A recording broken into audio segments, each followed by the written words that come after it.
This is an 11Alive's special presentation, Voices for Equality, Atlanta Pride. Welcome to 11Alive's Voices for Equality Pride Special. I'm Kira Frisbee. At 11Alive, we're committed to amplifying voices of communities making a difference. Over the course of the next half hour, we will celebrate impactful stories about the LGBTQIA community across Atlanta. We begin with the struggle to overcome life's toughest battles. As Atlanta's Lindsay Schaefer and Sister Lauren explain, it's the bonds and communities by our side that can make a world of difference, especially when we need them the most. In skateboarding, there are kicks and pushes. Lindsay Schaefer knows about both on the ramp and in life. Skateboarding is a really big part of my life, so I will skateboard forever, honestly. Yet when life has knocked her down, Growing up, I was the only girl at the skate park, so it was a male-dominated skate scene. she's gotten right back up. I think that's where I get part of my fight, is every single day at the skate park, I'm fighting through to be with the guys and keep up. Sometimes with the support of a helping hand. Me and my sister Lauren are best friends. Like the sincere support her sister Lauren has given her throughout her life. People have always gravitated towards us, I think, because we are so different. We look different, we dress different. I'm super bubbly and outgoing, and Lindsay's more straight to the point, but we're so close and we love each other so much. So I think people have always been intrigued with that. Even as kids, I've always kind of been her protector. It's been the close bond between the two and their family that's kept Lindsay kicking and pushing throughout life every day as she's grown comfortable in her own skin. And much like the bearings of a board which keep things rolling smoothly, it's been her family and community by her side in the toughest of battles, even when her first instinct may have been to bail. 2018 to 2019, I was very sick, but the doctor could not figure out what it was. When 2020 came around, I went on a snowboarding trip, and my back pain was so intense when I got home, I couldn't stand up. At 4 in the morning, we went to the emergency room, and the x-ray showed cancer on all of my bones. A week before COVID, I was diagnosed with stage 4 breast cancer. Lindsay was given months to live after her diagnosis. I don't think I've ever cried over it. I've been strong throughout the entire journey, and it's for my family. That was 3 years ago. My dad's favorite word was fantastic, and I can hear him all the time saying, fantastic, you guys are so fantastic. He was obsessed with us. I think it's such a blessing too that my dad was particularly so in love with Lindsay. In the 90s, having a queer daughter was not common. He always believed in being yourself. So to see what she's accomplished today, I think he would be really proud. My mom had breast cancer, and my dad had colon cancer. He survived 5 years, and typically they were thinking about 3 months. So we're very proud of him and his strength, but he did pass. When you think of cancer, you typically think 50 and up. We didn't think anything, in our 20s that we'd be diagnosed with a stage 4 breast cancer. When you ask Lindsay how she would describe herself, it's not in her nature to brag or boast. I am a skateboarder and breast cancer survivor and fighter. She would rather showcase her will to fight and inspire. It's been her tenacious spirit alongside Sister Lauren that's now inspired millions of people worldwide, even when the world may not have understood the path they've forged for themselves. Lindsay and Lauren have chosen to give love to the world when they've received hate. Pride to me means always being yourself and proud of it. Life is short, and I don't think that we realize that. She's a different person since her diagnosis. I'm so proud of her. With their ever-growing social media presence and clothing line honoring their late father, both Lindsay and Lauren say they will continue to live their lives unapologetically. Right now, my scans are very clean. I'm currently on chemo once a month. In the future, I hope to be finished with chemo, but I'm gonna do what I have to do for now to be healthy. In the meantime, as they continue to walk the path of life, the sisters say they will put one foot in front of the other, kicking and pushing their way through as life rolls on. I want people to know that you can do anything that you put your mind to. Keep fighting every single day for what you love and surround yourself with people who love you, and you'll be very successful. A journey into the past. And I knew that God meant for me to find something up there. How our memories remind us of just how far we've come. That's straight ahead.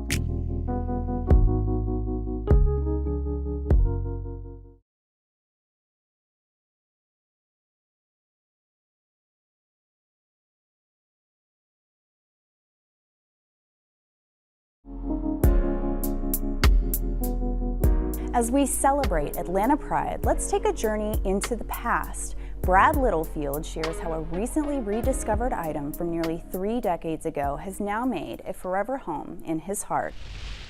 Brad Littlefield has a heart for collecting memories. So I've always had my day job, doing the recruiting and helping people out, and my passion projects, which are feature films. I've done 11. From Atlanta to the West Coast for 25 years. I used to do work here for Hands On Atlanta, AIDS Legal Project, Center for Domestic Violence Prevention in San Mateo County, Hop Along Pet Rescue in Oakland. Up to Seattle to assist with his mother's end-of-life care, and back to the Peach State once again. Very far away from where my heart is in Atlanta. His heart full of memories remind him of where he comes from, where he's been, and where he's going to next. I have large duffel bags full of hundreds, maybe thousands of personal photos. But there's one very special item from his life's journeys that's now at the center of his heart.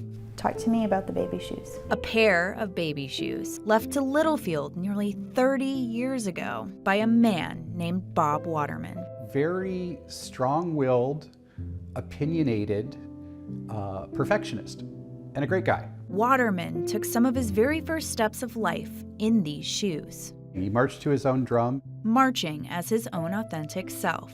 And as Waterman made strides into the next chapters of his life, these baby shoes were bronzed and tucked away in a box full of his own memories inside of his home.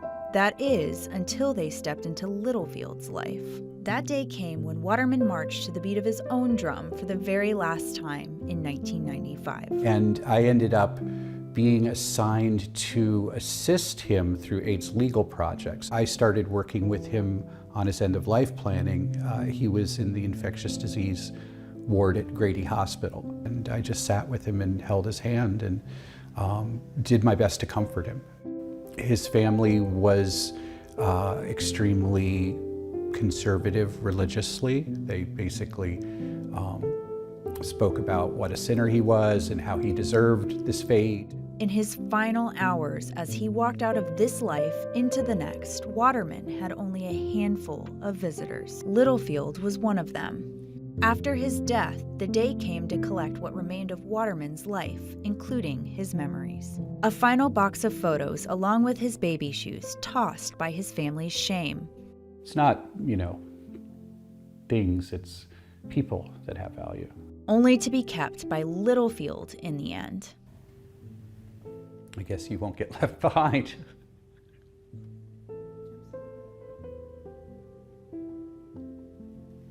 Yeah. After his death, Littlefield marched on. And I knew that God meant for me to find something up there. In a new season of his life, after selling his Atlanta home in 1997 and buying it back again in 2021, he stumbled upon a reminder untouched in the attic of his home. I reached down between two of the rafters into some of the old insulation, and I found Bob's baby shoes. Of a friend long past, but never forgotten. There's still a very poignant reminder that we existed. When a pair of baby shoes holds such a big place in your heart, it's not the items, but the memories that remind us of where we come from, where we've been, and where we're going to next. You have value. We all have value. It's the footsteps of friendship. I've always wanted to make people feel comfortable. And then amplifying the voices to meet the need. That's straight ahead.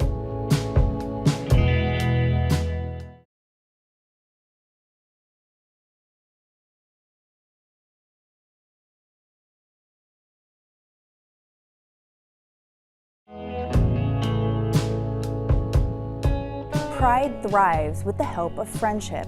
As Jill Bennett explains, it's not the environment, but the people who help us along the way, making us all stronger. Jill Bennett can find a friend in anyone. Hey, how are you? Good. Anywhere she goes. I'm head of security here now. It's like a family when we work together. From late nights on weekends spent as head security at my sister's room in Midtown. It's awesome to be in the field that I am and be a woman, especially at the lesbian bar. You're good to go. Just stay on the left-hand side, okay? Part of the few remaining lesbian bars left in the United States. And it's a very male-dominated job, so me kind of breaking that stereotype of being a female does feel good. I'm gonna pat you down really quickly, and then I'm gonna go through your purse, okay? To inspiring a new generation just to be themselves inside the classroom. I teach 6th grade PE, 7th grade health, and then 8th grade is like an accelerated high school 9th grade class. So what keeps you going back every single day? Honestly, the kids. They just have really good personalities that I love teaching. It's the kindness she shares with others that leaves a lasting impression. My mom is the sweetest person in the world, and I think I get a lot of that from her. And when you ask Bennett about her drive of warmth towards others, I've always wanted to make people feel comfortable. She'll tell you that's just who she's always been. And I don't want it to be like other places where they're intimidated by the security guards. A symbol of strength and representation. Doing all the things I do in very important positions and truly being out and being proud. A listening ear when kids need it the most. I just want to be an example to people, like, you can be who you are. I can provide them with a space that they can feel comfortable in and a space that they can be themselves in. But most importantly, a friend to anyone, anywhere she goes. I mean, I'm very genuine when I'm at my sister's room or as an educator, or it's just who I am. All you have to do is just say hello. Pride is a time where everybody can come together and be a whole. And the camaraderie that goes along with that, it's just amazing. Open that back for me. The Black LGBTQIA+ community is thriving. That's why Atlanta Black Pride is an experience attracting thousands to our city every year. And it's this special event that celebrates authenticity and culture.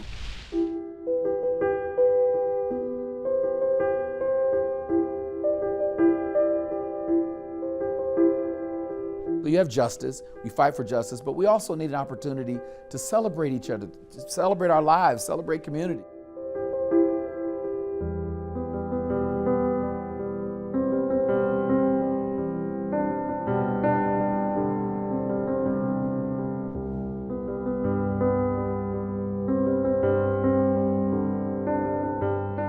And thousands of people come out. It's great vibes, and also at the end of the day, a really big opportunity for unity. And that's the thing that we need. That's the thing that Atlanta always represents, so we're excited about it.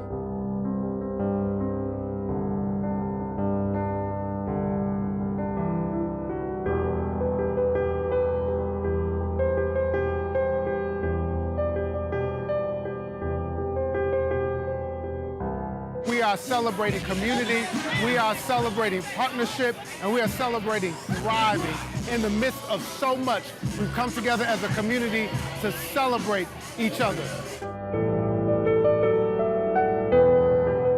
Because the point of being out here is not just to jump around and have lots of fun. The point is really to claim our own agency, to say as Black, queer people that we are divine, we are spiritual, we matter, and for us to get clear that we don't have to ask anybody for permission to exist.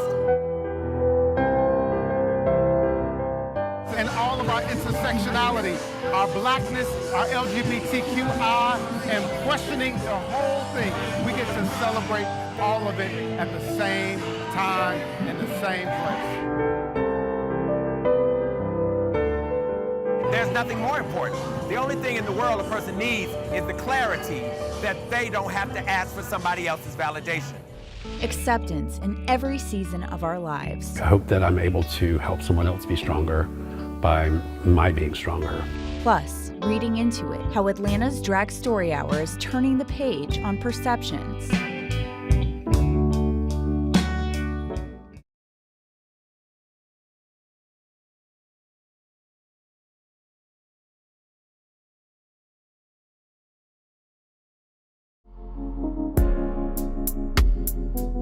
One of the best ways to build bridges is through the power of voice. Michael McKinney shows us how singing helps him rise above life's challenges, and Miss Terracotta Sugarbaker shares the importance of pride in her own words. Below the rising pews of Morningside Presbyterian Church is a gathering of song and sound, including the voice of Michael McKinney, who has been part of Atlanta's Gay Men's Chorus since 2005. Every Thursday night we get to come up together and make these beautiful sounds. And then 3 times a year we get to share those sounds with that music with people who sit out and listen to us, and we bring that joy to them. It's been this special brotherhood bonded together each season. Like, we have a lot of very spiritual, beautiful moments. That's kept McKinney hitting all of the right notes, even when his life's soundtrack started playing a much different tune. I loved being a teacher. When I got into the classroom, it was like I'd found my calling, for sure. And then you get bogged down with the minutia. Like, you have to be a social worker, and you have to be a psychologist, and you have to be you're a mandated reporter. So if you see anything, you have to talk about it. You have to tell someone about it.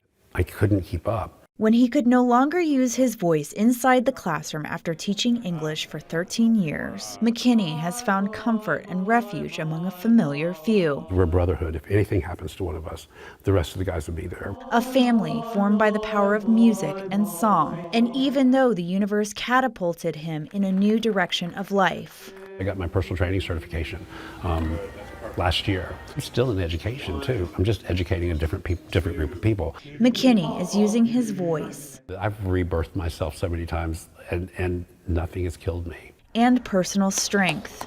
If your life could be one song, oh, Jesus. what would it be?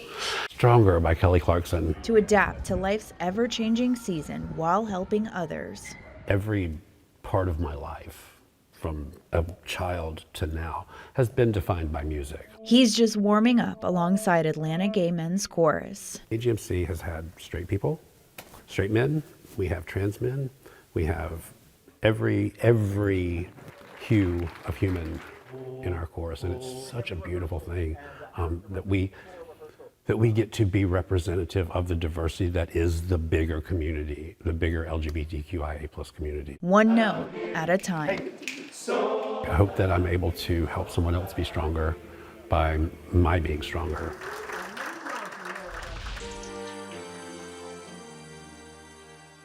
I think being Miss Terracotta Sugarbaker is a lot like being a superhero. Instead, kids see me as a character. I've had parents say, that their children ask, I wonder what Miss Sugarbaker is going to wear. I wonder what color her hair is going to be or what her makeup's going to look like. And of course, kids always love sparkle. It's about supporting literacy, a love of learning and reading, but it's also about freedom of expression, teaching creativity, and teaching children to respect other people for their self-expression. I got started with Drag Story Hour almost 6 years ago. Drag Story Hours were happening in New York and San Francisco, and I had a lot of people who knew that I did drag and were sending me stories about it and saying Atlanta needs to do something like this. You can read a book and you can become anything that you want, and I think drag is very much that as well. We've unfortunately received threats, and we've had protesters and things like that. We have a community, and we have a community that supports us and loves us and celebrates us. And that's really what our events are about, is about inspiring that sense of community for people who may not feel like they have that anywhere else. Everybody wants the same things at the end of the day. We all want to feel loved, we all want to feel accepted, and we all want to feel celebrated. Drag Story Hour may not be for everyone, but it might just be for you. Embrace color and joy and happiness, and I think that's what drag is about. Thank you so much for joining this special edition of Voices for Equality Atlanta Pride. I'm Kira Frisbee. You can learn more about these stories and others on 11alive.com/voices.